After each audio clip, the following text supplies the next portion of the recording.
All right, good evening, everybody, and welcome back to a special edition of the Creative Cranium. Got a great show tonight. I got some fantastic guests.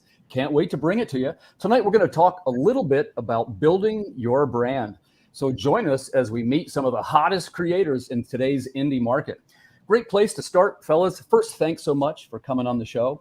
Why don't we go around in a circle and we'll introduce ourselves first and tell us a little bit about what you're most known for in your brand. And I know a couple of you guys have multiple titles, so you can focus on that however you like. We'll start with you, Max. Max, tell us who you are. I'm Max Devill. I am the founder of Atrocity Press. You can find us at atrocitypress.com. It's got all of our social media links. It's got all of our merch links. It's got all of our news that we put out a week before it hits social media. It goes on the website first. We're best known for making 90s style bad girl comedy or comics with flair. Nice. You guys got some good stuff, and congrats on the recent Kickstarter, by the way. Thank you. All right, we'll jump over to Aaron next. Aaron, tell us a little bit about yourself. Yep. So I am the founder of Catalyst Comics Studio. You can find us at catalystcomicsstudio.com. And I also do a bunch of other stuff, graphic design, music, all that goodness. Probably Catalyst is most known for Welcome to Everville and Tilt. Nice. And you got a Kickstarter coming up as well. Coming up. Yep. Tilt the Trade. All right. We're going to be talking about that next. And my new buddy, Onrie. Tell us who you are and tell us what you're doing, man. So my name's Onrie Kompan. I run my own publishing studio called Onrie Kompan Productions. We are best known for our signature series, Christie Shinn, which is about a Korean admiral that battled the Japanese in the 1500s. He was outnumbered 10-1. He beat him 23 times in a row and never lost a single battle. And we presented that as a comic book trilogy. I'm also known for Marx, A Tale of Neglect, which is a graphic novel about my grandfather's life as a Russian Jewish soldier who fought the Nazis during World War II. And most recently, I launched a Kickstarter, which is currently live, called War Lion, which is about an old warrior passing on his legacy to his daughter. I think Blade, Demolition Man, and Logan all rolled in together. It's an ultra-violent martial arts dystopian epic. And happy to be here tonight. Thanks for having me, Tim. Yeah, brother, thanks. You had me at martial arts dystopian epic. The book looks terrific, and I can't wait. We're going to be talking about that too. But, one of the things we like to do is, we have sometimes creators follow this show, and we want to kind of drop some tips and things we've learned that work, things that didn't work. I want to start right at the beginning. Max, let's jump over to you. What would you say is your core demographic? Who are you aiming your products to? Our core demographic are males 16 to 32. And we actually have a 30% female audience, which is pretty cool. We really enjoy that. But the males 16 to 32 is our core demographic.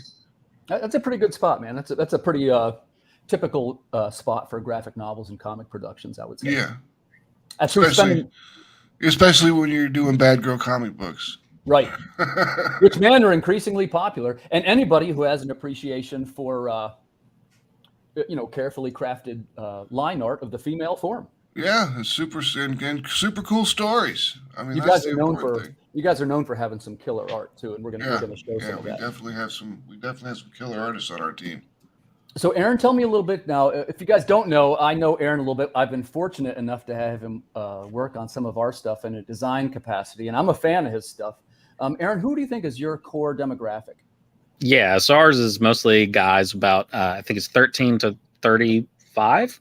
It just depends on the story because we have a few different genres. So the superhero stuff, gets a little bit of the younger, and then the more horror stuff is a little bit of the older. Gotcha. Do you do anything all ages, Aaron? No, not currently. Okay. I don't either. Okay, let's jump over to Onrie. And tell us a little bit, who is your core demographic? Anyone who reads comics, in all honesty. There was a period where I built a survey and I started collecting information from my customers.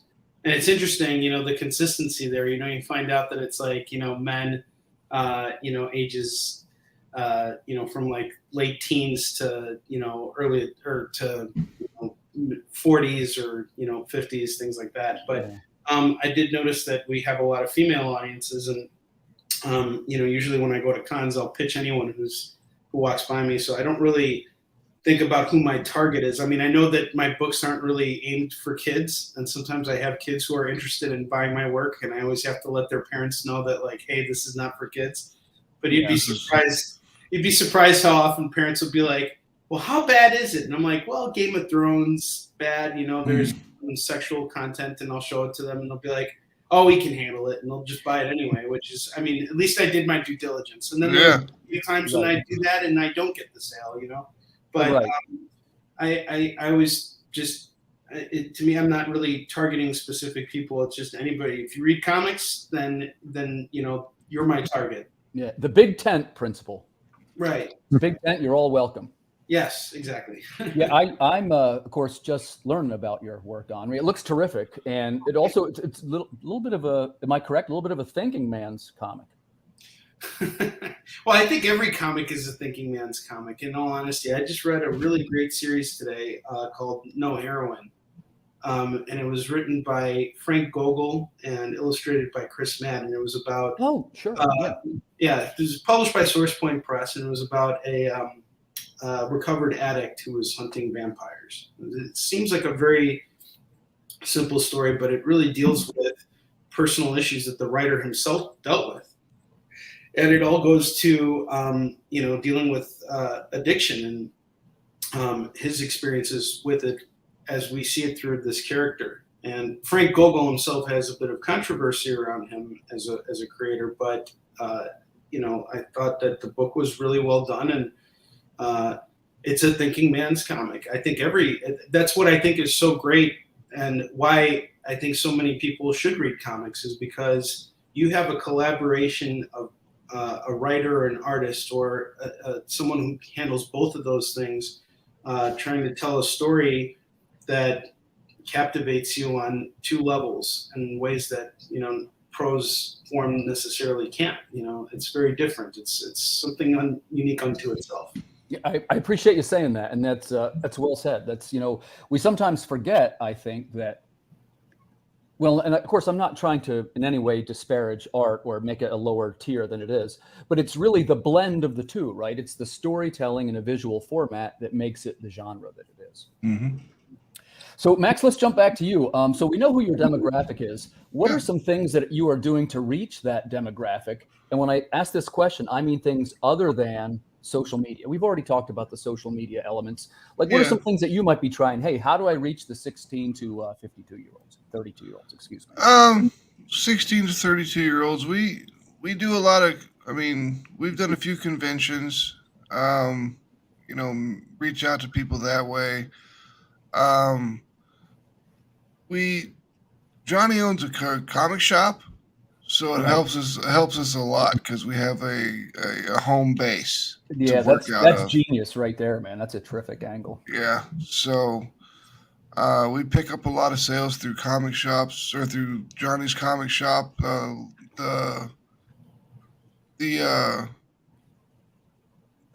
In Kansas City, the general Kansas City metropolitan area, all the comic book shops in Kansas City carry our comics now. And we just kind of attempt to go to, we'll go to other conventions that we're not tabling at, and just hand out cards with QR codes with free digital downloads. Yeah. That's a good idea too. My first year of, as you guys know, I'm kind of new, right? But my first year, when I went to conventions, I was just giving the books out. It was strictly, please notice what I'm doing.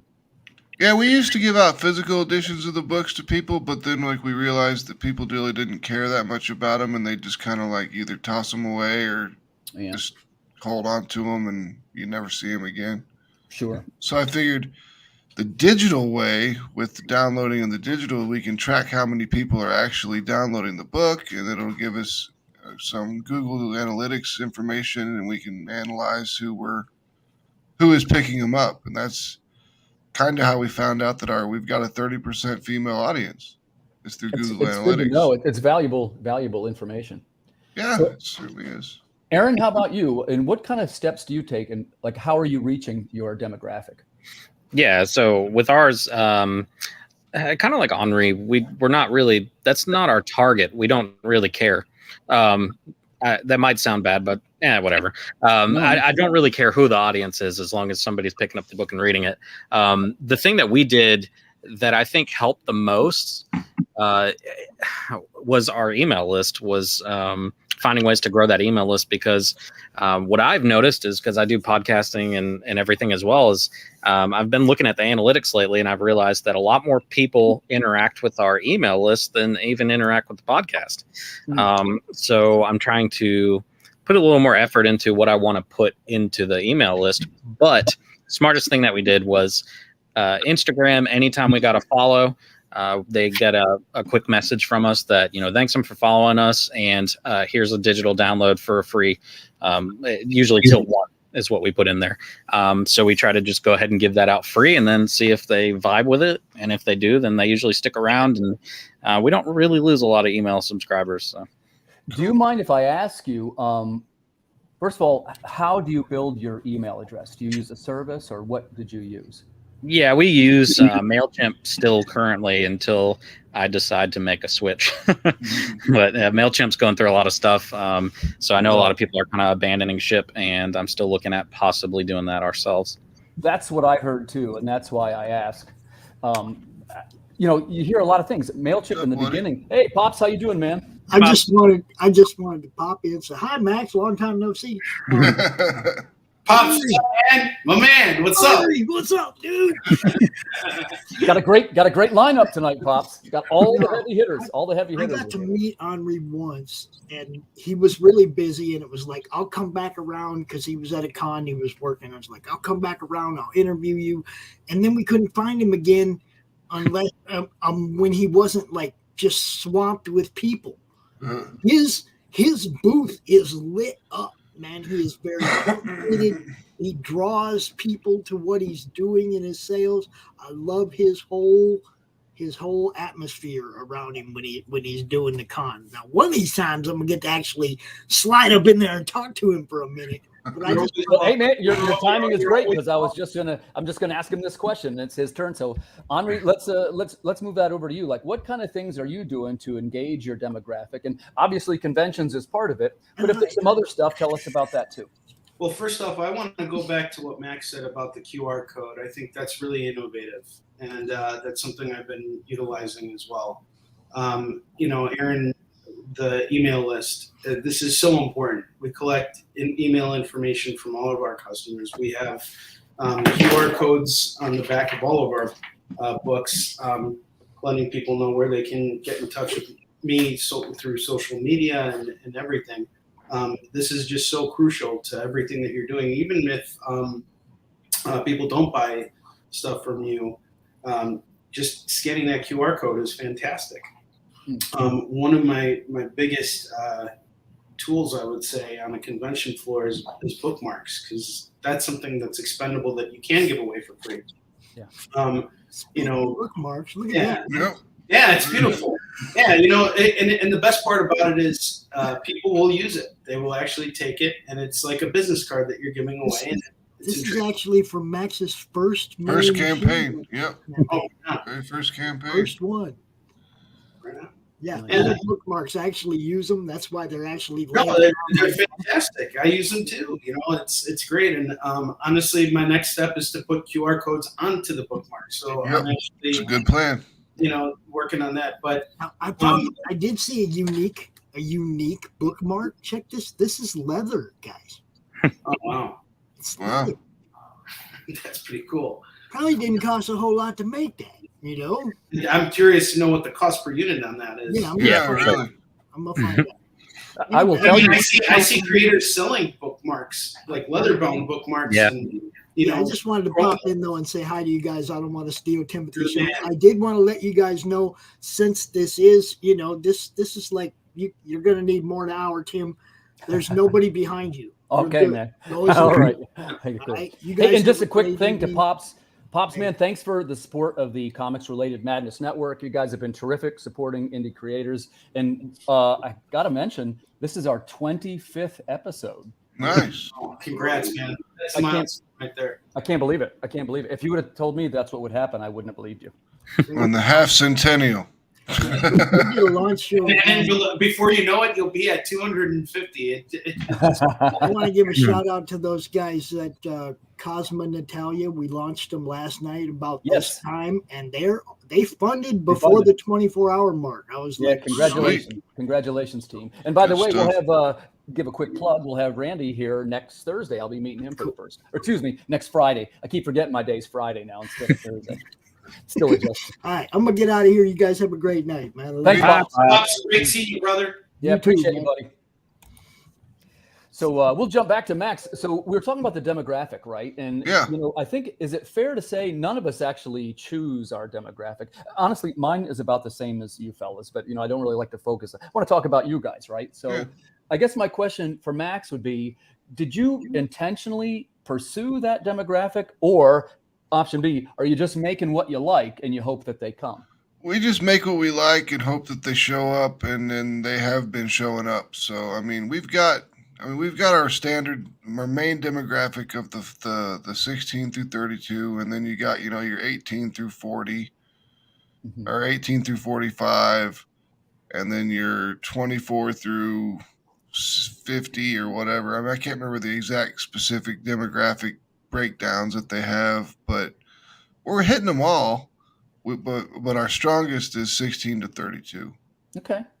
How about you, Aaron? Same question. Did you intentionally pursue that demographic, or are you just making your favorite things? And I'm just making my favorite things. I mean, the superhero stuff was a way for me to, relive childhood, but in telling my own stories. And then horror, I'm not even a huge fan of, but I had a story I wanted to tell, so I wrote that. And it's been interesting seeing the different genres hit different audiences and bring in different kinds of people. And how about, do you mind if I ask, let's expand on that a little. When your superheroes were your influence, what kind of things did you follow when you were younger? Yeah, so I mean, my favorite hero is Nightwing, and then followed closely by Spider-Man, of course, because Spider-Man, and Green Lantern is another huge influence as far as like ones that I read growing up. Of course, I've read across a bunch of different things and enjoy a bunch of different things, but those were the ones that kind of built the core of characters that I would like to see more of. Okay, that's a good answer. And plus, it's interesting to me anyway that your heroes are not necessarily it's not the standard Superman, Batman. Right. Yeah, definitely. You're a little bit off the beaten track, as it were. Yeah. Okay, and Onrie, how about you? Same thing for your demographic? Yeah, absolutely. I think I'm a very selfish creator in that regard. Well, I think if you're not invested in it yourself, why do it? Because I'll tell you right now, I go and I pick up comics every week, and I read the latest issue of Spider-Man. And let me just point out, Aaron, I'm a big Spider-Man fan. In fact, in comics because of Spider-Man. Nice. But the latest issue of the book just kind of was lacking heart. And it was almost like we had seen it already. Nothing was really changing. Nothing really felt like impact. It's like, what is this produced? I think we can take those kinds of chances as independent creators. I think Marvel has an idea of what they're doing because there's that philosophy of every comic is somebody's first. So that particular issue of Spider-Man, though it didn't appeal to me because I had seen it 1,000 times, some young kid may pick it up and be like, oh, this is my first issue of Spider-Man, and I thought it was brilliant. And it will capture some future generation of reader, hopefully. But when it comes to what we're doing, we have to be invested. We're investing our time, our money, everything. We're putting it all on the line. We're here right now talking about comics when we could be out doing other things. And Friday night, trying to drink beer. Onrie, on what you just said, though, is I don't read any of those titles anymore for the exact same reason. Just every time I read them, I'm disappointed, and I don't feel like they're really for me. And that's actually kind of why I started writing my own, was I wanted to give a voice to characters and storylines and things that are floating around in my head that I feel like, have a little bit more of my personality behind them. Yeah. Well, it's a challenge too. Like I think about this sometimes. Like we we're on a nonlinear path, but all of us in comics. You take the person who's in charge of writing Spider-Man every month. I think they have the most difficult job in the world because you always got to be on. You got to pump those scripts out, and they are not going to be your greatest work. You got to just do everything within the time. So, and I'm with you. Most of the time I'm really disappointed in the way that arcs are played out. Sometimes they have really build up and then just horrible payoff. Yeah. But when you're seeing them at their high points, I think there's things that we can still learn from it that help us improve creators. That Spider-Man arc when it ended up being Hawk at the end of it, and you're like, come on. Onrie, could I ask you too, could you sort of touch on what Aaron said? Who were your influences when you started, when you were younger? I mean. You mean like in terms of superheroes or just like anybody in comics? Anything you'd like to share. Well, you know what? I've always been a big fan of Stan Lee, and I had the pleasure of meeting him multiple times. He wrote the foreword to Ginge Gingerton. I was very honored very early in my career to have a chance to sit down with him and chat with him. And that was thanks to Jim Salicrup, who worked in the Marvel bullpen and was also the co-creators of Venom and a longtime Spider-Man editor. I reached out to him on Facebook, and we became very good friends. So Stan was always a big role model for me because he was this larger-than-life figure, and he got people excited about reading comics. And I think that's something that is we all kind of have to embody our own Stan Lee spirits in a sense, and be our own showman for what we're doing with comics. Interesting. Yeah, that's a great story. And I mean, Stan Lee, obviously a titan of the industry. That's really cool that you got to meet him, and thanks for sharing that. He was a great guy. Yeah. I mean, obviously, very also a controversial figure, but I can tell you right now, I've met a lot of professionals in comics, like big names, who have brushed me off without, even any hesitation. Stan was the kind of guy that if you had his attention, he was paying attention to you. He really cared about his fans, and he wanted you to succeed as a comic book creator. Yeah, I definitely agree with that. I've had the opportunity to meet several of my heroes, and I'll just keep it brief. But in most cases, there's not a sense that the legacy creators are passing the torch to the next generation. There's really no handshake between those two generations. That's one man's opinion, of course. Maybe you guys had a different experience. But what I've experienced is that the indie creators, we got to stick together, man, and we got to like hug each other, man, and hold the storm, because we're really in this storm by ourselves. There is no generation above us that's going to give us a leg up. We've got to make that leg up and try to help each other.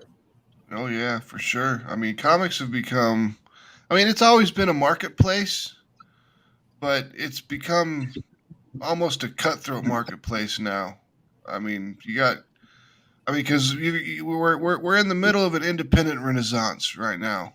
There's so many independent books that are coming out, and people are buying them. People are buying them because they're sick and tired of Spider-Man. Right. As you said, you've seen that story 100 times. Well, Aaron, I think, said it the best in the sense that, and maybe this is a whole nother topic for another show, so I'll just keep this one brief. But, I often get the sense when I read these stories that it's like, oh, this really isn't written for me, and it's an odd choice because here's what I am. I'm a diehard comic fan who loves great writing and great art, and I'm a comic book collector. So when I look at something like Mary Machine Gun or War Lion, and I'd prefer that to Spider-Man, it's really a kind of an awakening. You know what I mean? Because I think the kind of things that you guys are putting out is in many ways superior to the current crop of big two titles. I am a fan of the Image titles still. I think they got some pretty good titles. I read a bunch of Moon titles. So. Yeah. So let's circle back around to the topic. Max, let me ask you this. Oh, did you want to say something, Onrie? No. I was just agreeing along with what you were saying about Image. I think they do have some incredible titles. Well, I'll tell you what. Let's jump on that real quick. Do you guys start with Max? Do you guys have a favorite Image title that you're reading, or one that you'd recommend to the viewers? Currently, no. I haven't really read a whole lot of anything in the last 4 months because we've been doing a lot of writing, and I don't like to read other comic books while I'm writing because I don't want it to pollute my influence you. Yeah. And I don't want it to influence my writing. Okay. Aaron, how about you? What are you recommending from Image right about now? Only thing I could say from Image that I've even read lately was Doug Wagner's new one that just came out 2 days ago. Click, click, boom. But he also is the guy that did Vinyl and Plastic. So if you like serial killers and crazy storylines, that's great. Who doesn't, man? Who doesn't? Yeah, honestly, I read more Boom Studios titles right now. Mosley being at the top of that list from Rob Guillory, who's the guy that did Chew. And he also did Farmhand. But his storytelling is fantastic. And it's a very, very fresh take on the superhero genre. Nice. Onrie, how about you? You got a current Image title or any modern title? I was just so for those of you who don't know, I'm actually a reseller too. So I'm in comic shops every week buying up collections and flipping them. And I've recently been building up my personal collection. I was digging through the 50-cent bin and I came across this really interesting title called Above Snakes. And I read the first issue and the artwork was sensational. And it's kind of like it's a Western. And I can't say that it was like really pulling me. It was the story that was really pulling me. It was more the art. I'm really looking forward to reading the second issue because of how compelling the art was.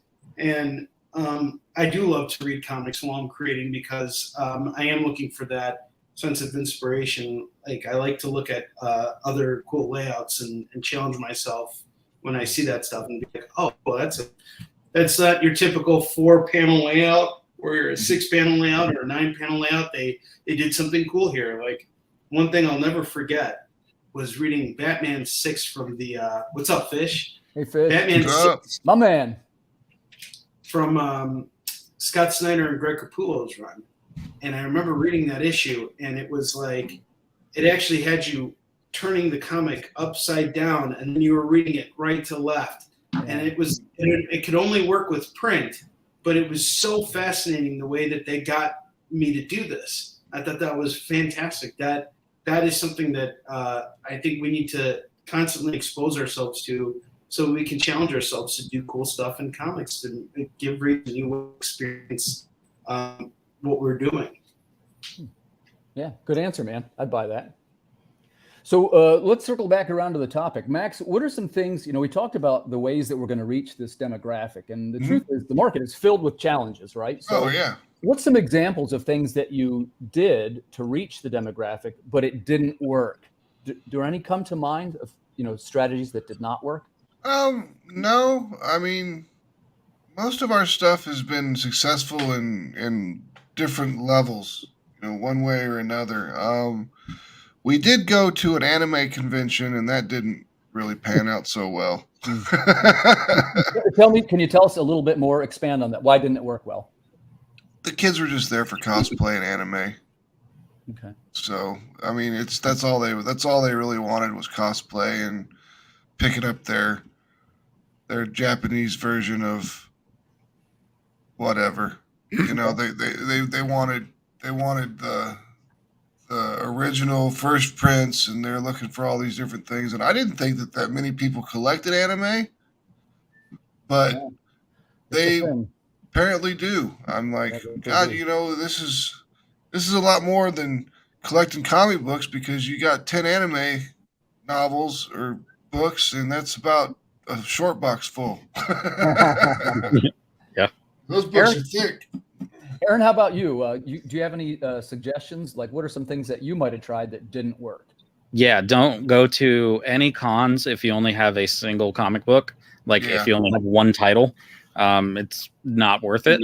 And then especially in the area that we were going, it's just what Max just said. It was all cosplayers who really just want to use your table to set their cups down so they can take pictures with people.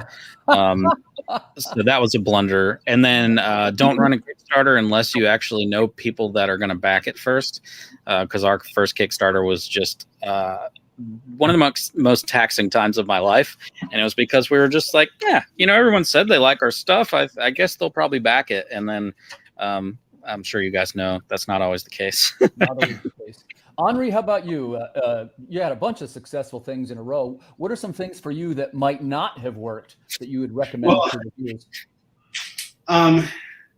Honestly, the one thing that if we're talking, what I do at conventions, I think, I focus a lot on what works. I don't think I've ever had a convention that didn't work. I never had a situation where I didn't make money. Sometimes there are shows where I don't make as much money, and that has something to do with me. It might have to do with the fact that the show is just dead. But even at a dead show, I can still pull out and at least break even and come out a little bit in the black. So it's very different for me. Instead, what I would actually like to say about what I wonder about, does it work or not, is email list.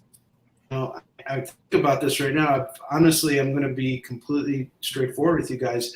My Kickstarter has been rather stagnant this week. I'm not getting that many backers, and it's really tough. And I think to myself about growth and all this stuff, and I'm finding myself wondering, what's the point of getting emails? I have a list of close to 5,000 people, and I send out emails, and I maybe have 119 backers currently on my Kickstarter, make posts every day, and I do everything. So I guess it's just something, I don't know what, I don't know if I can't say it doesn't work or it does work. All I know is that I have to do it, and you just keep going through with it. But I will say, to what Aaron was saying, I am not a big fan of having the booth babe or the cosplayers at your booth. I never even employed it, and the thought never even came to me, because for one reason and one reason only: are they actually put it in people's hands and get them to actually walk away with it, or are they just going to stand there looking pretty? Most of the time, it's the latter. And unless they're bringing people to your booth specifically to talk about your comic, they're not servicing you anyway. So I just know it doesn't work. I've seen it not work for other people, and it was just something I never even bothered with. But sometimes, it's like trying to be a little too risque with presentation. It's like, if you're going to a Comic-Con, maybe don't try and go too far outside of what you think you can sell. So, like, for example, one time we created we partnered up with another crafter, and she created these bow ties, made comic book pages and laminated paper, and she would make little bow ties out of it.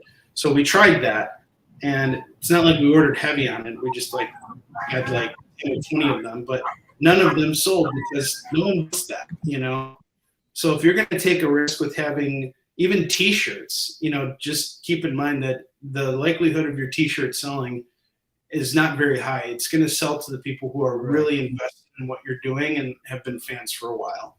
And speaking of what Aaron was saying, it's like, I've been going to cons, making my entire career off of one title, but it wasn't just that it was like one title. It's that I knew what I knew what I was doing with that title. So, and I stayed to that one area that I knew would work for me. I found my bread and butter, and I think that's something that everybody should do when they go to cons. Kickstarter. What area do you live in, Onrie? I live in the Midwest, but I travel all over the country. Yeah, I do all the major conventions throughout the year: Emerald City, New York, San Diego. And again, nothing is universal in what we do. We're not on a linear path. So what works for me may not work for someone else. It's just how it goes. And I'll tell you right now, if I go to a certain convention, like say, and I haven't even tried this, but going to like a gamer con, or a gamer con is actually a good example. Gaming people, they don't read comics. Or maybe just the gaming people that I interact with don't want to read my comics. So, or anime people, maybe anime people don't want to read my comics. So I don't know. I mean, it's really a crapshoot. I think everything is unique. So it really just depends on how you build it. These are some great answers. And I'll tell you, we talked about this last week about the potential benefits or drawbacks of cosplay at a con. And I will tell you, I am in the minority of this opinion. So please don't think that Tim's saying what this is right. But for me, like, I'm still kind of a guy starting out, right? So there's an element of branding for me that is not necessarily always about sales. Now, sales have been pretty good. I can't complain, but it's also still about getting my titles into the marketplace and my face and my, like, that way when people see it on Kickstarter, potentially they might be more likely to say, oh, hey, I saw this guy. That is a real guy. And here's what I mean by that. One of the things that we did, and by the way, I get what Aaron said about, you got the cosplayers setting the cup down and it stops traffic, and then your actual customers might not be able to get to the booth. So what you could potentially do is have some kind of little area off to the side where you can take a photo and it's away from the sales area. But the thing about the photo is it's got my logo in it. Because the one thing that the cosplayers do for sure is they post the photos on social media. And like I went through, this is Baltimore is what I'm referring to, of last year. And I bet you there was 20 couple photos, all of them, Earth Dog Studios. You can see the logo in every shot. Now, here's the thing, back to Onrie's point, did I get any sales out of that?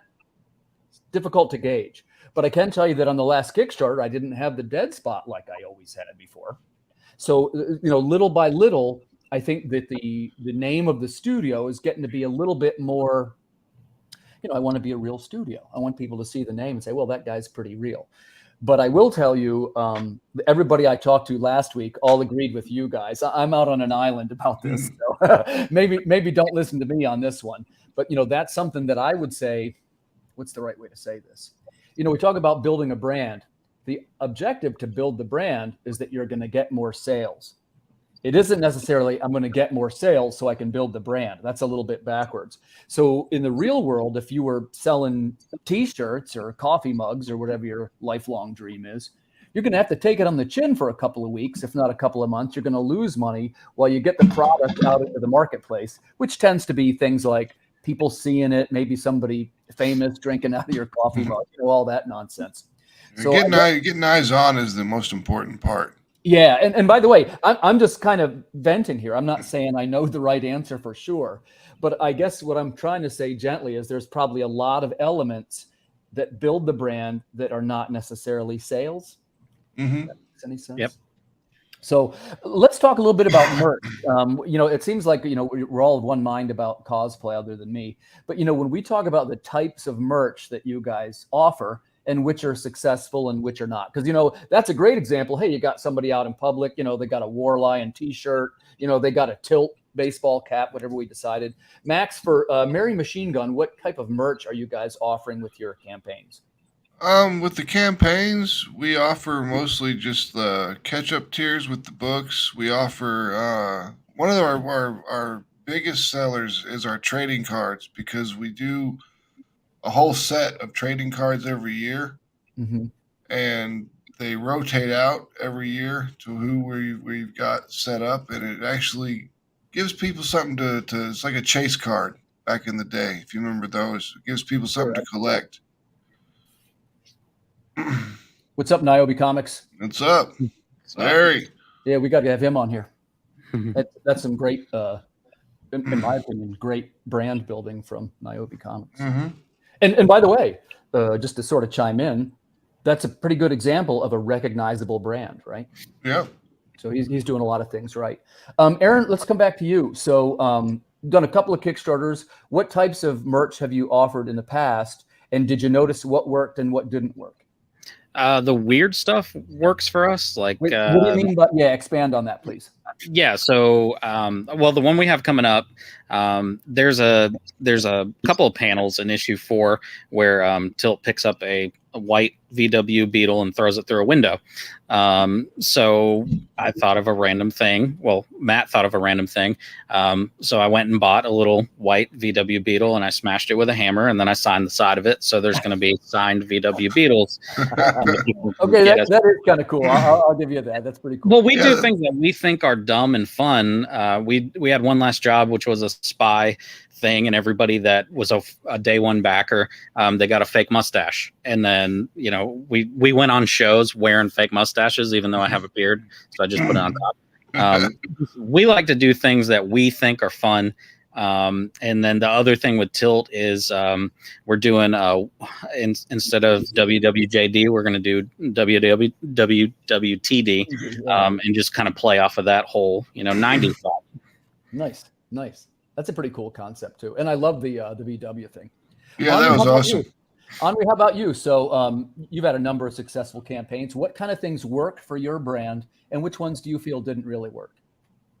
And I'm still trying to figure it out myself, to be honest with you. The first campaign I did for Gising Shinn was back in 2015, and it struggled, but it led to so many successes after it was completed. It got me a publishing deal in Korea and put a lot of money in my pocket. And I was actually running 2 campaigns simultaneously, one here and one in Korea. Oh, wow. So that was really stressful. But the one thing I didn't learn from it that I should have was that you should have your book done before you hit that launch button. Oh, yeah. It's been a long time. So we had about a year of people waiting and complaining and all that stuff. But we did get everything taken care of. And then we did a second campaign in 2018, and that was successful, but people had to wait again in a year and a half this time, and that was really, really hard. That was brutal. So after that experience, I was like, okay, I'm going to wait until everything comes together before I, actually do it. So 2 years passed, and now we did the next campaign in August. And I have to say, it was very steady. I don't even think I was in a valley or anything. It was just a constant climb, and maybe it was just how I remembered it, because I was going through a lot of personal stuff at the time. Maybe I wasn't paying attention to it. Plus, I had conventions. With this campaign, things are very different, and I don't know what to attribute that to. I don't know what's working, what's not working. Aaron, I'm going to say I'm taking a note from you. I like the whole idea of making it fun for people. Yeah, that's a really good idea. And one thing I've been trying that's almost kind of worked, but not really worked, is I found some old promo stuff. Like, we did these sketches here, and these were like the first renderings of characters in the book, and they're signed and numbered. And I was giving this away when I first started doing live stream sales, just to kind of get the word out about Warline. And I purposely set some aside because I knew one day I was going to go to Kickstarter and I was going to be like, okay, I can put this up there somehow. So now here we are, and I'm using it as an incentive to get people to back the campaign. And it's kind of working-ish. I need to think about it. But, having this conversation, I have to say, I love hearing what you guys have to say, because this is what inspires me to come up with new ideas.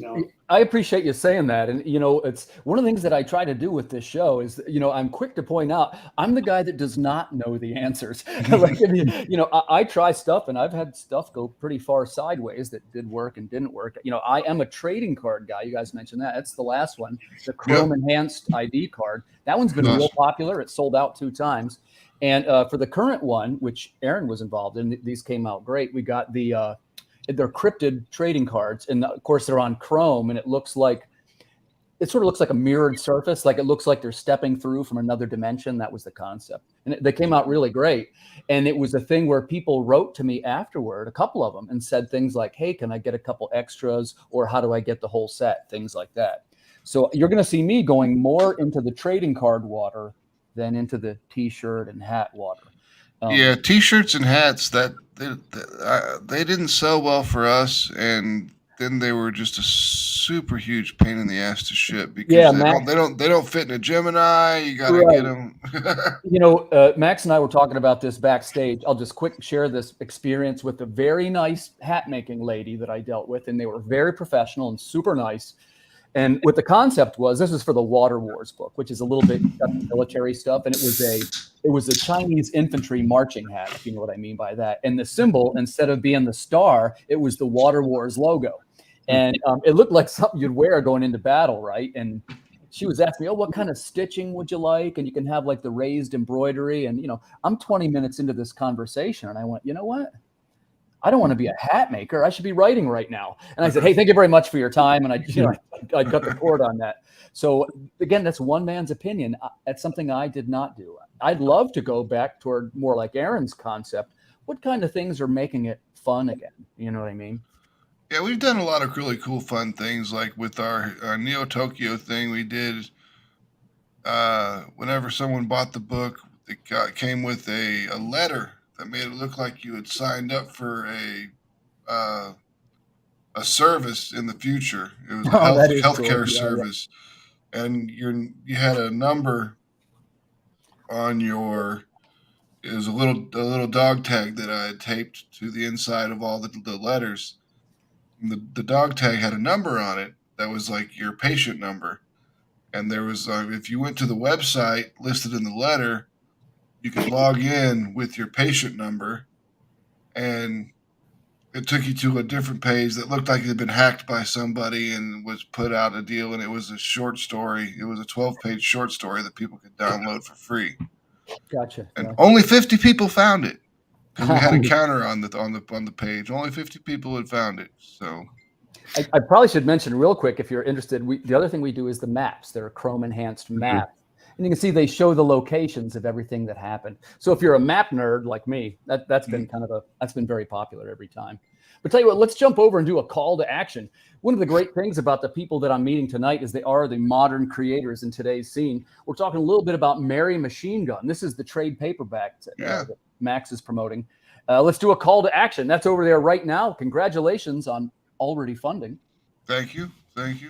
So this collects 5 issues, is it? 4 issues. 4 issues. And it's 152 pages of Mary Machine Gun content with an 8-page post-credit scene. Nice. And is it any spoilers? What can you tell us about the post-credit scene? The post-credit scene introduces the character Dark America. It shows where she got her costume, where she got her trademark 1911s, and how she got her name. Oh, nice. Yeah. See, I love stuff like that. I'm huge into the lore. So viewers, if you're looking for a quality product, especially one that you're sure will come out, Max has a long track record of. We make everything. It's like Onrie said, our books are always done before we kickstart them, because it's just so much easier to deal with, because we can kickstart it, we can have people, get it ready to go, and then within 2 months they got their book in their hands. Sure, absolutely. That's how I do it too. So let's jump over to Aaron. So also on Kickstarter right now in its pre-launch, this is Tilt, the Volume 1 trade. This is a special collected edition of Tilt 1-4 with bonus stories. Tell us a little bit about it, Aaron. Yeah, so it's going to be a 128-page trade. There will be a cheaper digital version that only has the core story for people that just want that. But it includes the core main story, a 7-page short story that was actually written and illustrated by by Joe DeSantos, who also illustrated Tilt, and a couple of flash fictions, and even like the chapter breaks are specialized to match the theme of the book, which is very playing on tropes and having fun. Oh, neat. Well, I'm a fan of it looks great, man. I'm a fan of flash fiction, and just a quick shout out, man. I'm a fan of Aaron's work. I was lucky enough to work with him on a project, and highly recommended. That's Tilt Volume 1. That's over in pre-launch right now. Call to action. Go right now and save it for when it launches. Okay. Boy, I tell you, this next one looks amazing. We're going to talk a little bit about War Lion. It is a brutal martial arts dystopian epic. It's on Kickstarter right now. This one, we got a little bit to go till we fund, but no, you're pretty much on track. You got 20 days to go.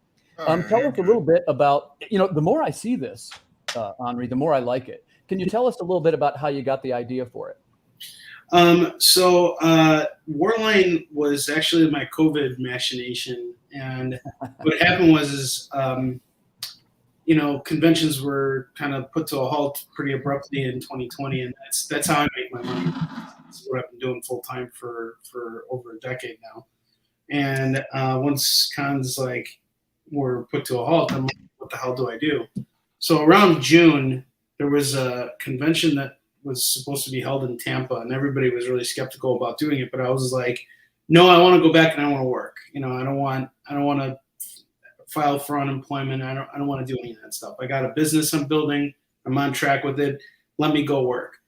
So I get into this con, I buy the table, everything is, on track. And then all of a sudden there's an outbreak in Tampa, like it's specifically in Tampa. And the convention gets called off. So I'm like, you know what, the hell with this. I'm just going to make I'm going to make a comic. So that forced me to start going back and reading comics. And I really wanted to challenge myself to do something that wasn't historical this time, and do something a little bit different. And that's what kind of brought it out. And Warline is really, is very much a version of myself, but a version of myself that never got back to doing what he felt he needed to be doing. And in my case, it was being at conventions, but in his case, it was standing up to totalitarianism. And he's not a crime fighter, he's not a superhero, he's a revolutionary. And so that this character has gone through a really long evolution, and it's you're going to see a lot of changes throughout the series. And it's a 3-issue series. Each book is 48 pages nice. Of story. So it's double the page count of your average comic that you find in stores. And I choreographed all the fight scenes with my editor and just myself. I have a martial arts background, so I kind of took the experiences that I had doing martial arts and I kind of worked it into the book. And I guess you could say we're on track, but it's really puzzling because, I guess I'm just so ingrained in it right now that I'm paying attention to it. But I mean, I'm very happy with the results that we have, but, I really want to see a progression, and I guess I'm demanding too much from this. And this is an issue 1. This is something new. Yeah. So, I think that's something I have to be patient with myself on. And I guess I'm just expressing my own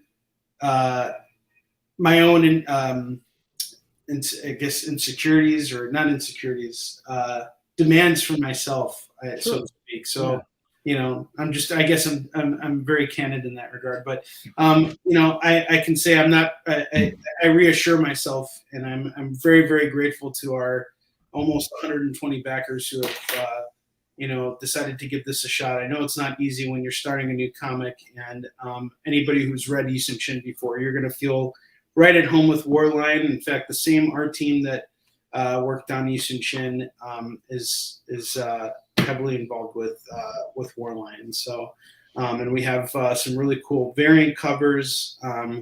We have some CGCs. We have original art that's up.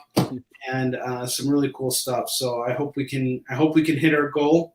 I hope we can get a little bit above it, because I have some really great stretch goal ideas. But one thing I'm thinking to do is to come up with some cool incentives to get people and excited about reaching the 75% funding point and the 100% funding point. And just this conversation has kind of given me some ideas on things. Yeah, that's great, man. And let's do a quick call to action. Viewers, that's Warline #1. If you're looking for something new and original, that's on Kickstarter right now. Again, a strong track record from a creator. This is a book that's definitely coming out. Here's your chance to get in on the ground floor with #1. So highly recommended. The more I look at this, the more I like it, Onrie. Yeah, and I got to say, talk about something that's coming out. The books are actually on a ship to the U.S. right now from China. So we got them, they're printed up, everything's ready to go. We should have them within a month. So by the time this campaign is over, we're going to be very close to actually receiving our bulk shipment of books, and fulfillment will be really fast on this. Gotcha. Well, we've got a panel of creators here. I've noticed that digital has been picking up a lot over the last year. Mm-hmm. And I don't know if that's because digital is picking up a lot, or if it's that the economy is kind of crapping out with the inflation and everything, and everyone can't afford to buy digital. But have you guys seen spikes in your digital sales? Because I certainly have. Yeah. I have. I absolutely have. Digital is now my #1 category. I think it's our #1 category as well. Yeah, I think it there's so much beauty to it too. However, I'm very much insistent on reading comics in print. Like that's just me. I like to have. Oh yeah, I'm a print person myself, but I'm just saying A that lot a of lot that of has to people. do with the age range, though, because it seems like if you look at the digital downloads, it's probably a little bit younger than we are. Because I'm pretty sure all of us here are like, I'd rather have physical, but I guess it's kind of understanding like that could change, which I'm still printing them for myself. So, Quick question in this room: raise your hand if you consider yourself a comic book collector. Oh, kidding me? Yeah, see, there's your answer. Yeah, and one more question: raise your hand if you consider yourself a variant comic buyer. I buy variants. I buy variants all the time. I don't buy variants, but here's the thing I learned: I don't either. variants sell. And not only do variants sell, variants are Pops. free incentive. The digital's worthless when the power goes out. He's got a point there. Oh man, that's hilarious. But here's the thing about variants I learned. It's the same thing I feel like about boot books. There's a market for it. And as a reseller, the reseller side of me is like, never stand in the way of what a customer is looking for. If someone's looking for boot books, your job is to show them every freaking boot book you got. If someone is looking for variants, your job is to show them every variant you got. Am I a fan of collecting variants? No. Am I a fan of producing variants? You bet your ass, because that's the marketplace. You got something you could upcharge. You got something that you can give people that's unique and limited in quantity. So I'm all for it. Am I a personal collector of it? No. I like my standard, cover price book. That's it. I like collecting the cosplay covers. Yeah, Niobe's got a point there. The variants, variants are a little bit similar to people that collect 9.8 CGCs. What I mean by that is there's a good chance maybe that's all they collect. Like some people, I got to get all the variants of this run, and they might not even buy the regular one, and that's definitely a thing. Yeah, Pops is noticing there's definitely some sales skills with Onrie there. Just a quick question. I got a little bit of sales background myself. Maybe you hadn't noticed. Onrie, do you have a marketing background? No, I don't. But Tim, I can totally tell you are one hell of a presenter, man. Like, Thanks, yeah. On Travis's hangout like last week, I was so blown away by how you presented, and I think that is a skill unto it itself. Oh, thanks, man. Thanks. Yeah. I appreciate it. You've got a voice for this too, by the way. Well, and the idea was, we all want to do something to help other creators, right? And between you and me, I feel like the indie community has been really good to me. So I was like, I got to come up with something to give back a little. And I didn't know what to do. And this is what I came up with. So, we're doing this show and kind of having a moderate degree of success with it. Between you and me, I never had any inclination to be a podcaster or even a publisher for that matter. I wanted to be a writer. But in 2023, it's like this animal with many heads, right? You've got to learn a little bit of each one. And, I'm still figuring out conventions. That's a whole nother animal. I kind of got some admiration for you that you figured out conventions, down to a science. Well, I'll tell you this. If I tell you, I had some retail experience, and I just remember working 1 year, my senior year in high school. I worked at an electronics boutique, which eventually got swallowed up by GameStop. Right. But what I really loved about working there was I was around video games all day long, and I love video games. So it was great to help people find what they were looking for. When it finally came, and one thing I learned about it was you got to talk to people. Yeah. And you got to just get them excited about it. I don't have any formal training. In some ways, I think that gives me a little bit of an edge that I don't have formal training, because if I did, it would be more of like did I have a checklist of how I go about pitching people? No, just the less formal you are, the more free flowing you are, the easier it is to make a connection with people. And that's what I look for. When I pitch people on the sales floor, I'm looking for eye contact. That's the first thing I look for. If someone makes eye contact with me, that's when I say, hey, can I offer you a free bookmark? Can I tell you about my comic? Can you give me 30 seconds of your time? Because we have eye contact now. We have that shared connection. And it happens from there. It's, up to me and up to them. Yeah, you definitely have a positive energy, too, that's sort of infectious. I appreciate it. So 100%. hey, let's turn this back around. I noticed that we're all Kickstarter guys, and this is still on topic of the brand. A couple of us have mentioned that the current Kickstarter environment, how do I want to say this? First off, it's getting to be a little bit more challenging than it was before. This is one man's opinion. And we all seem to struggle with what they call the dead spot in the middle. Max, let's go back to you first. What kind of things would you do to avoid what they call the lull in the campaign? There's always like about 10 days where you don't seem to have any customers. Yeah, well, one of the things we've done is we've reduced our campaigns to 21 days. I wondered if you were going to say that. Tell us about it. We've reduced our campaigns to 21 days, and it has pretty much killed our dead week that we usually have. It's done really well. Our last Merry Machine Gun campaign did $13,000, so nice. that was our first 5-figure campaign. And we were really happy with that. And it was a 21-day campaign. So, I mean, it can work, but I really think that the economy is causing a lot of issues with Kickstarter, because Kickstarter is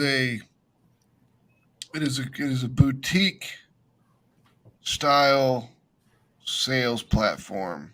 It's, you're buying very niche things when it comes to these independent comic books, and what they really need, what you have is you have people with expendable incomes spending money, and a lot of that expendable income is dropped because, I mean, just me, I'm a Coke fiend, right?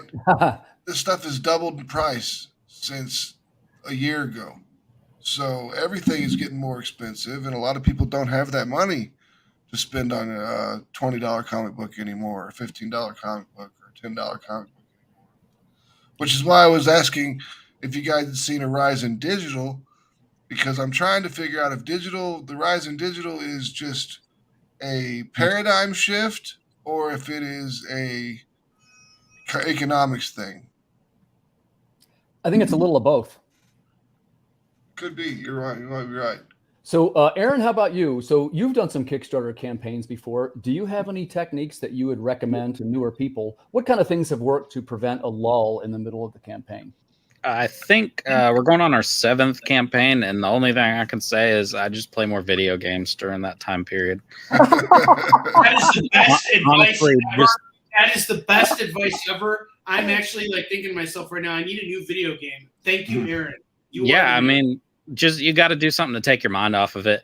I'm actually glad that someone would mention doing the 21-day campaign, because I've debated it probably 5 campaigns in a row now of if I would do that, and I still haven't pulled the trigger, but I could see myself doing it, because I definitely see, with the exception of One Last Job #1, that one was steady, increased the entire time. There was never any dead zone. Every other campaign we did, it was the middle week and a half or whatever. It's just a waste of time. 10 days. And it's just a bunch of stress that I don't need in my life. Yeah. See it go up, you see it go down. You see it go up, you see it go down. And you're like, oh my God, just please. Well, so I thought originally that's why people only did the 21 days, is because they're like, can we just end the suffering sooner? And that makes sense to me as well. You got a point, man. You got a point. Onrie, how about you? Do you have a strategy to try to limit the lull that's in the middle? And if so, what is it? No, I'm around. Honestly, I'm taking a vacation. It's Father's Day weekend. Yeah. I'm definitely spending time with my boys. As of Tuesday, I'm taking them out to Wisconsin for a couple days to an indoor water park. And I mean, I got a sales show that I'll be doing, so I'll still be working, but I think the most important thing is to keep your calm about you as much as you can. One thing that I've realized has helped me recently is to not refresh every 5 minutes. Do it a couple times and then just stop. Make your post in the morning or in the evening. Find that one time that you want to do it and stop. Stop thinking about it. You've done all you can. And going out there and being out there too much, it's not healthy. Another thing is meditation. Honestly, I don't do it enough, but when I do it, I notice that it's just it really kind of reminds me of one very important fact that no matter what happens, whether your crowdfunding campaign funds or doesn't fund, everything will go on, including your project. Like I know so many creators, including Aaron Roblowski, who is I know Blood and Fire. His first campaign didn't fund. Did that stop him from getting issues 1, 2, and 3 done? Of course it didn't. He got it done. Yeah. And that's the one thing I think we need to be mindful of is whether our campaigns fund or not. It will go on. We won't stop what we're doing. We were told that we can't do this, which is why we're doing it in the first place, is to prove to everybody that it can be done regardless of what they think. So nothing is going to stop what you're doing. Just keep doing it. Try it. Maybe it'll succeed. Maybe it won't, but at least you'll try it. You know. Yeah. So, no lull strategies that I'll say work, other than the fact that Aaron, you totally encouraged me to go out and play some video games. So thank you. You're welcome. I like his book too. That's a great book, Blood and Fire. Mhm. Oh, Blood and Fire is so good. Oh my God, I love it. And we actually teamed up, and his artist did like a sketch of his main character in Warlion, like fighting a bunch of bad guys. Yeah, cool. Yeah, so anybody who backs both of our campaigns on a physical level gets that print, which I think is really awesome. I'm really excited about that, and he's been having a lot of success. And you know, he's just the sweetest guy. We did it another podcast the other day, and you know, I'm learning from him too. You know, I think you learn sometimes from your failures too. You have a bad campaign, well, you're gonna learn something from it. So what, you know? Yep. It's everything's a learning experience, and as I'm fond of saying, let me make sure I don't mess this up.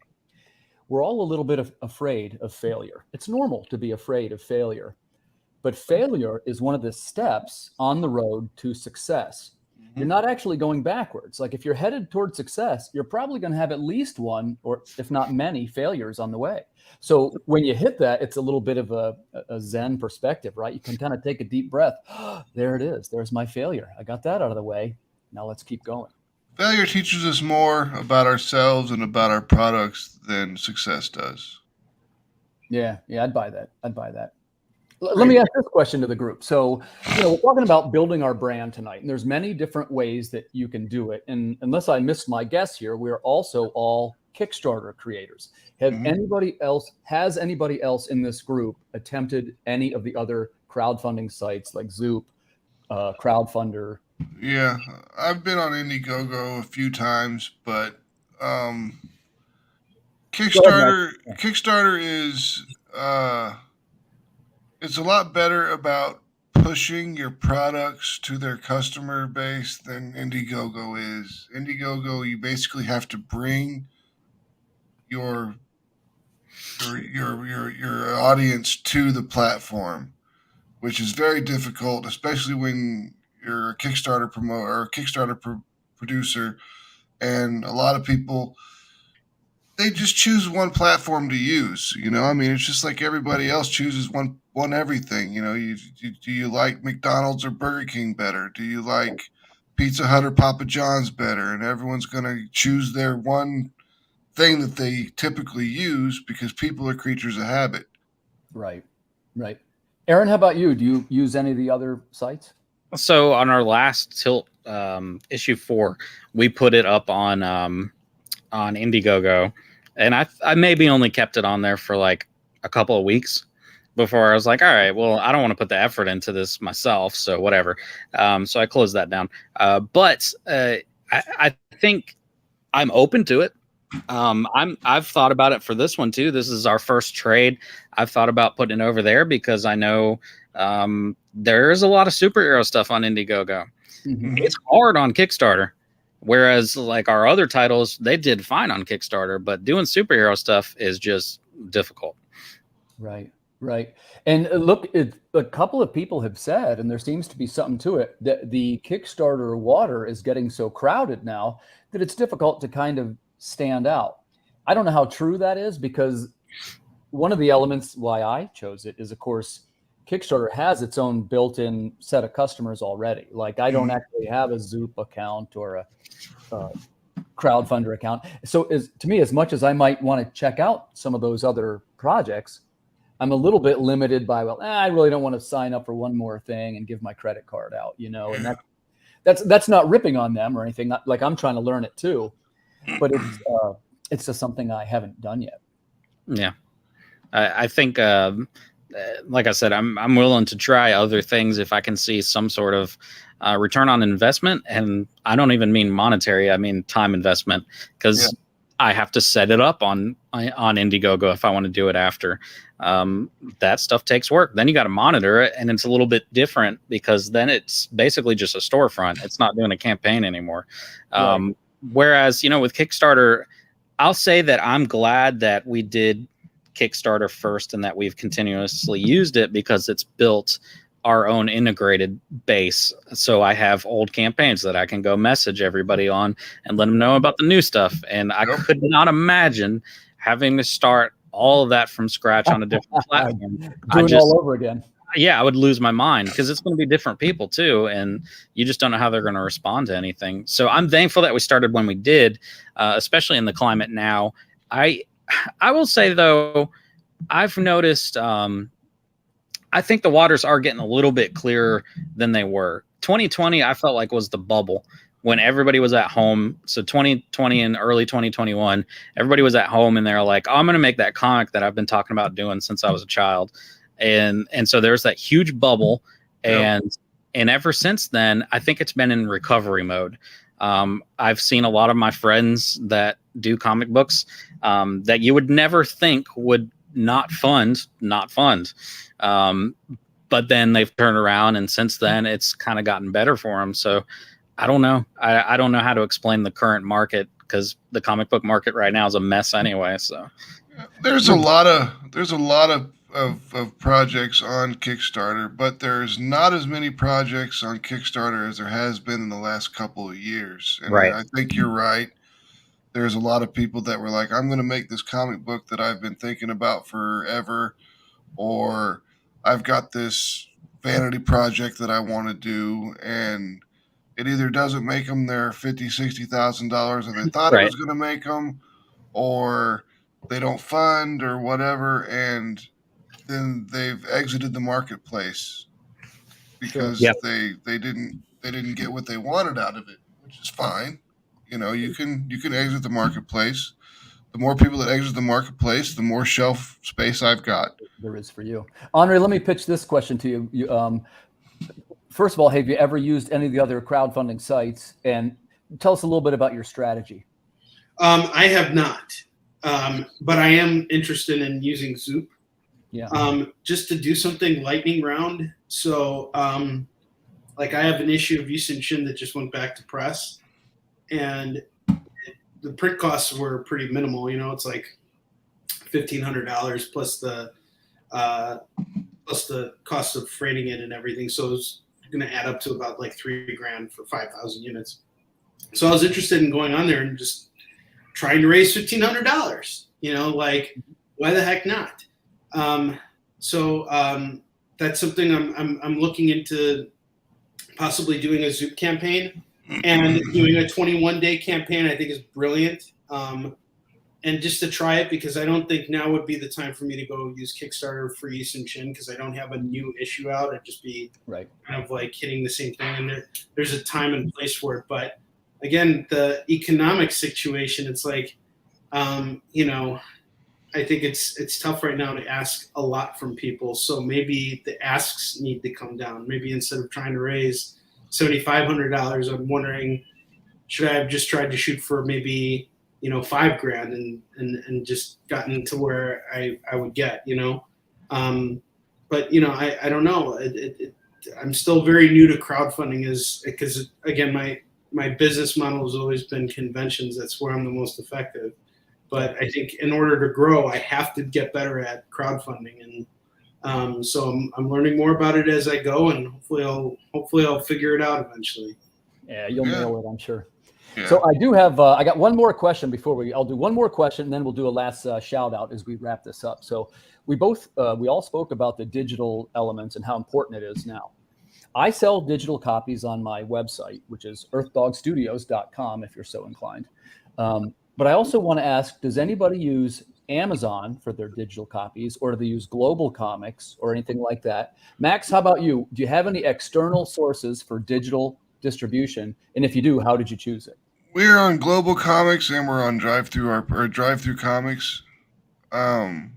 We did the Global Comics people approached us and was like, "Hey, do you want to put your stuff on our site?" And we're like, "Sure." And that was when they were brand new, so we got in at the ground floor of Global Comics. But I haven't really seen a lot of return from Global Comics. We sold a few issues, and then we get X amount of cents per day based on how many people are reviewing how many pages and all this different stuff. There's a whole formula to it. Yeah.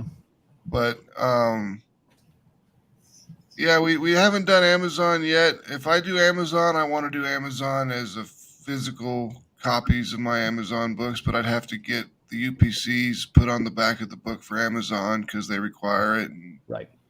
We haven't done any UPCs yet. I mean, it's not like they're that expensive or anything to get.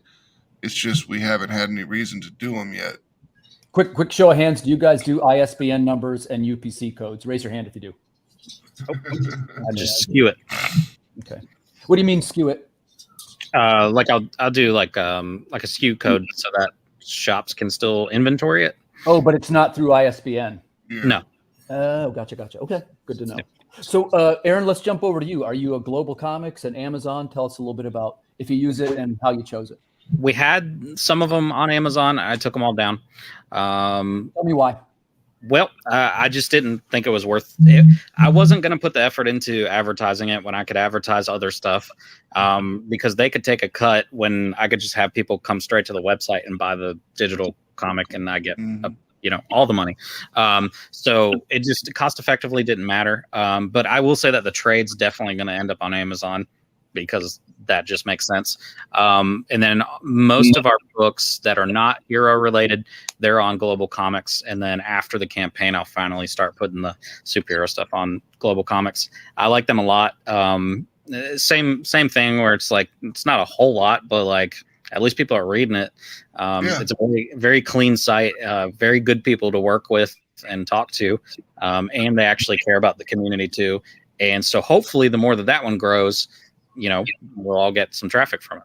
Yeah, it reminds me of Comixology before it started to suck. Exactly. Gotcha. Onrie, how about you? Amazon or Global Comics? And if so, why? So I was doing a consignment deal with Amazon for a long time for print books. So they were ordering print books from me, but then they kept returning books and then discounting books and everything. And I'm like, you guys don't have that authority, so I'm just not going to fulfill your orders anymore. And they send me orders every week for the last 2 years, and I haven't responded to any of them. I'm kind of done with it, but and that's, I don't know, that's something for me to look into more thoroughly. But definitely working with Global Comics. I never saw anything come from digital sales. I set up on Comixology, and that was such a pain in the ass with the whole submit stuff. And I would do everything that they wanted, and then they would come back and be like, your files are not properly submitted. And I'm like, you know what? You take those files and shove them up your ass, because I don't really see any money from it anyway. Every quarter I get $1.25 from them. No, thank you. I don't need that. But at the same time, there's that side of me that's like, you don't want to keep things from your readers. So I'll say Kickstarter has honestly been the best method of moving digital copies of my books, and people are buying it on there, so at least they can experience it that way, and it's direct to customer. And there's no one else I have to share the cut with. Global Comics, I think, has a great initiative, and they've gotten a lot of independent creators involved with what they're doing. Their main guy's a good dude, and I've hung out with him a number of times, and there's good people. I like Global Comics. Yeah. It's a good answer. Good answer. I haven't used Global Comics. I'll check that out, but I do have we have the French editions you can get digitally over on Amazon. It's something we tried, and it seems like that does pretty well. For those of you that are Canadian or speak French, you can buy them there. So, hey, let's jump back to doing a shout out before we run out of time. One of the things we're doing tonight is we're trying to drum up some business for these great titles from today's hottest creators. First, we're going to talk about Mary Machine Gun. This is the trade paperback. Max, tell us who will love this book. If you like R-rated movies with action and intrigue, you're going to love this book, because while it does have its adult areas, there's no sex in the book, but there is nudity in the book. That's why we have a safe for work version and a not safe for work version of the trade paperback. We have a safe for work version that has no nudity in it. All the language is still there, so we didn't change the script, but we did patches over the nudity in the book and removed some of the more risque backgrounds and everything to where it's more palatable. You can take it to work for you. But really the whole story is about organizations and how they tend to be corrupted. That's the main theme to the book. Great, looks great. I wish you every success with it, Max. That looks terrific. Well, thank you. So let's jump over to Till. So Aaron, I'm a fan of your work. Can you tell us just briefly who is going to love this book? I mean, if you're a superhero fan and you're tired of all the other superhero stuff, it's perfect for you. It's gritty, fourth wall breaking, plays off of a whole lot of different superhero tropes.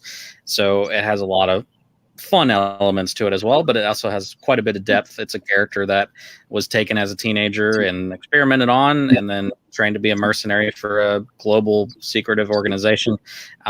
Once he escapes, he's homeless in Boston, walking around with no shoes on. So he decides to track down the people that had kidnapped him in the first place. And as things go, your past you can't really escape from. So it's a nice little story that has a lot of heart and a lot of fun. Track him down and get his shoes back. Aaron, it looks great, man. I wish you every success with that project. Thanks. Let's jump over to Onrie. The last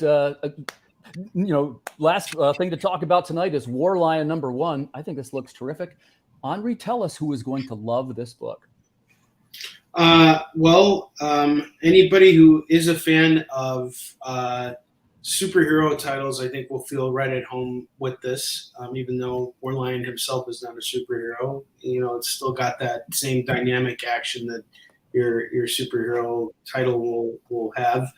Fans of V for Vendetta or even Watchmen in some ways. There's some really cool twists that we got coming up in War Lion that I don't want to spoil for anyone. But if you're a fan of I always create that perfect combination of Blade, Logan, and Demolition Man. If you're into those projects or into those movies, I think you'll feel right at home with War Lion.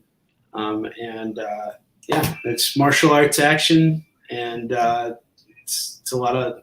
I'm having a lot of fun working on it. I've actually been reading watching a lot of the Alien movies and reading a lot of the Alien comics because we got a big beast battle in the second issue. Sweet. And looking forward to getting that out. So, and I just want to say too, before I close off with this, that I already went on and I threw some money towards Max's campaign. And Aaron, I'm following you for Tilt. And, Thank you. Appreciate it. Thanks for doing that. Yeah, we all got to help each other out. It's like what Tim was saying. We all stick together. Oh, yeah. Well done. Well, I got to say, man, I wish you guys every success with your projects. I'm really, I'm honored that you took some of your time to come on the air and share some of your knowledge about this topic. It's something that's near and dear to my heart, so I want to learn as much as I can. And the way that I try and do that is to gather all the great minds together and start asking them questions. So really, thanks so much for sharing that with us tonight. It's been fun. And as for the viewers, thanks for tuning in. This has been an episode of the Creative Cranium. It's the 25th episode, man. I appreciate you guys watching. And other than that, we will look forward to seeing you all next week. Good night, everybody. Peace. Peace out.